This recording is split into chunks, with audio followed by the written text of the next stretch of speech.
গেল মঙ্গলবার রাত ৮টায় উত্তরা ৭ নম্বর সেক্টরের একটি ভবনের ৬ তলার একটি ফ্ল্যাট থেকে স্বামী স্ত্রীকে অচেতন অবস্থায় উদ্ধার করা হয়। পরে স্থানীয় একটি হাসপাতালে নেওয়া হলে চিকিৎসক আয়েশাকে মৃত ঘোষণা করে। গৃহকর্তা আনোয়ার হোসেন বর্তমানে হাসপাতালে চিকিৎসাধীন। ওই দম্পতির সঙ্গে তাদের ছোট ছেলে ও পুত্রবধূ থাকলেও তারা সে সময় বাসায় ছিলেন না। ঠিক মাগরিবের পরে আমার বড় ভাই কল দিয়ে মানে কান্না কান্না অবস্থা, আমি খালি এটুকু শুনতে পেরেছি যে আব্বু উল্টাপাল্টা কথা বলছে, কথা এলোমেলো বলছে, আম্মু হাতে অবচেতন অবস্থায় আছে, মানে শুয়ে আছে, হাত পা শক্ত হয়ে আছে, ঠোঁট কালো হয়ে আছে।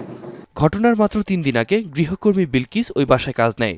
সন্দেহের তীর তার দিকেই। ধারণা করা হয় গৃহকর্মী চায়ের সঙ্গে চেতনানাশক মিশিয়েছিল। এরপর সন্দেহভাজনকে ধরতে কাজ শুরু করে পুলিশ।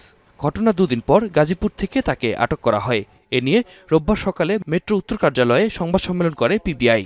আগামীর অগ্রগতির ভিত্তি আনোয়ার ইস্পাত, স্ট্রংগেস্ট স্টিল সিন্স 1978। জিজ্ঞাসাবাদে তিনি বলেছেন যে পানির সাথে সে এই ট্যাবলেট গলিয়ে 10টা ট্যাবলেট গলিয়ে সেইগুলোকে গৃহকর্ত্রী এবং তার হাজব্যান্ডকে খাইয়েছে, এবং আমরা তার ব্যাগের ভিতর থেকে ওই ট্যাবলেটের স্ট্রিপটা পেয়েছি, খালি স্ট্রিপটা।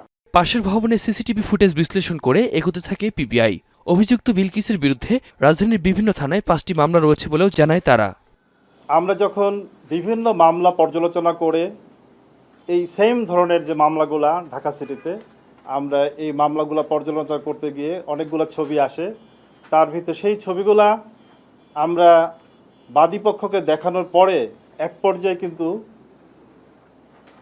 ভিকটিমের যে পুত্রবধূ সে চিৎকার করে বলে ওঠে যে এই মেয়েটাই তো আমাদের বাসায় আসছিল, এই মেয়েটাই তো আমাদের বাসায় এসেছিল। গৃহকর্মীকে নিয়োগ দেওয়ার সময় পরিবারটি এনআইডি বা কোনো পরিচয়পত্র নেয়নি। তার কোনো মুঠোফোন নম্বরও ছিল না। অন্য যে মামলাগুলো হয়েছে সেগুলোতে আতিক মেজবাহ লগ্ন, এখন, ঢাকা।